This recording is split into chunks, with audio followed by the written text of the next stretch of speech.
Okay, go ahead. So See how embarrassing it was, because I was in school and my mother was a teacher in the school. Wait, let's just put this in context because we had to stop the tape. We're going back to talking about after Grandma's dad died, and then Super Gram worked in the schoolhouse, and where was she during the day? But you were in school because you were 7. But when I was not yet 7, my father took care of me, and my step-grandmother took care of me.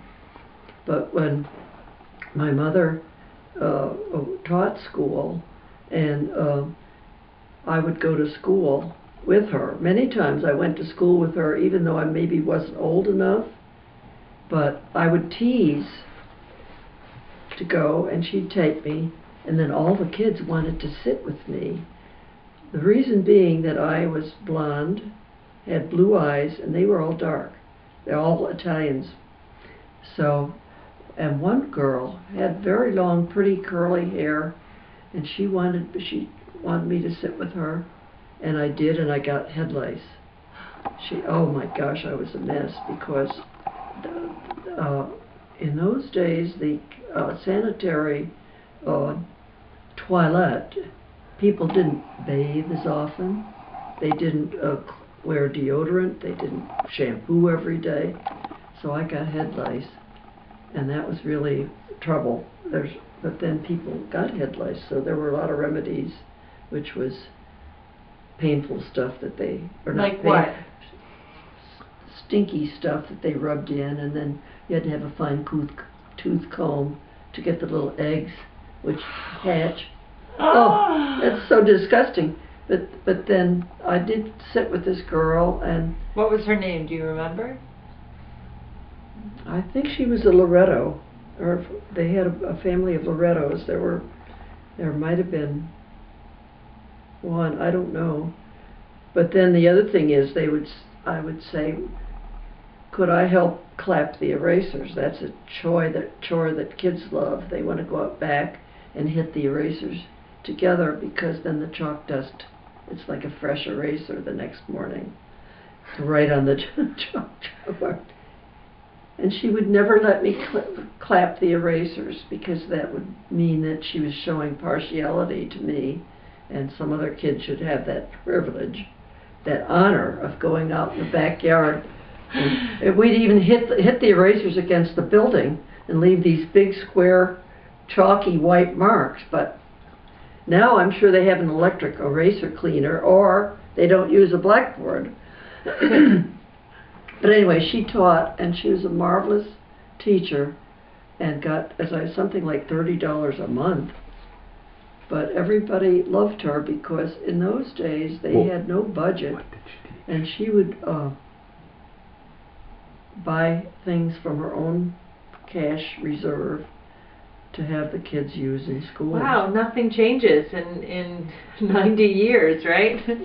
We still have the same problem. Well, for example, but she taught kindergarten, 1st and 2nd grade, right? Yeah. And it was all just one room. It was no, well then there was a third and 4th and 5th grade. I think maybe I was at that for one time.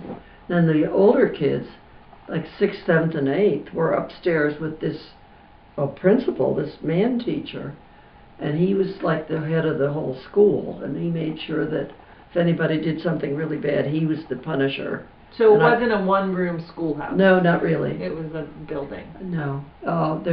She also taught in another school in another area of the town, I think before she was married.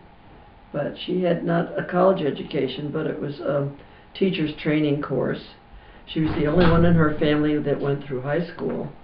So one year after high school, she went every day to this teacher training course, rode her bicycle to Angola from Brant, which was about 4 miles, and took that course, which was methods and methodology of teaching. And she really was a good teacher. But I can remember one Christmas, the parents would expect a program at Christmas, and each child in the class would have some part to say. Everybody got their day in the sun or their limelight. So she stayed up all night, and she bought tiny pie tins, and she bought prunes or plums or jam or something. So every child in this pageant got their own pie, got a pie, and this was the kindergarten. They sat, little Jack Horner sat in the corner eating his Christmas pie.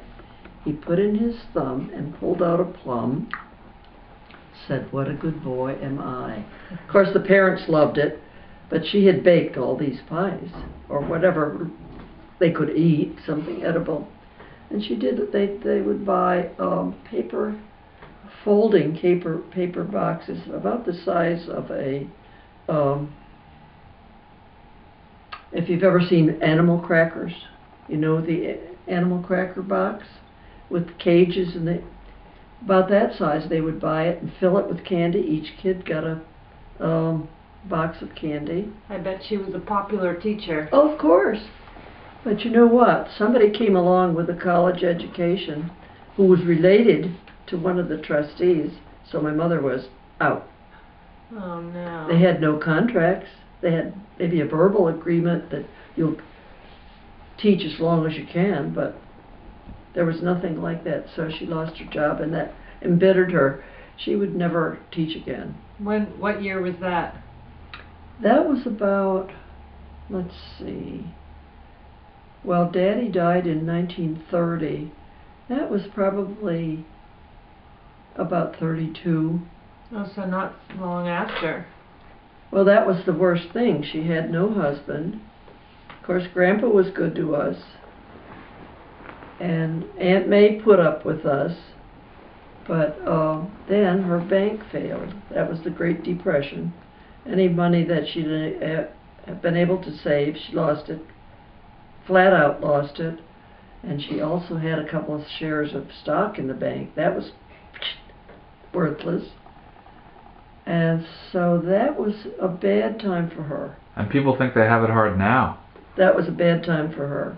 We haven't had a bank fail yet. And then I fell out of it. This was after I moved to Grandpa's. So, okay. Yeah, I hurt myself pretty badly that year. So that was another bad thing for her to have to go through. But so tell us, because we have been skipping around, but we were at after your father died, and then you had those tenants come who worked in the school, and he wasn't a very good person to live with. No. And then you moved over. When did you finally have to move in with Grandpa? Well, I think it was about 1934, but I don't know for sure. I'll have to think of some event that I would. But then Grandpa was nice enough, so he rented the farm land for us, 35 acres. And not only that, but there was a vineyard. 5 of the acres were planted to grapes. So he had enough people working for him, and he had the 2 sons, so he could just start working that land. I don't think that anybody ever used the barns again, but they may have for their... Oh, he rented the land that you lived on with your dad. My dad's farm that he bought for cash was then taken over by John C. Winters, who had hired men, and by this, sooner or later, we all got tractors too, or ways of getting the plowing done and the different mechanical things that were invented. But then we moved to Grandpa's, but the land was still my mother's, and Grandpa was allowed to rent it, but he paid her something for the rent. And then did she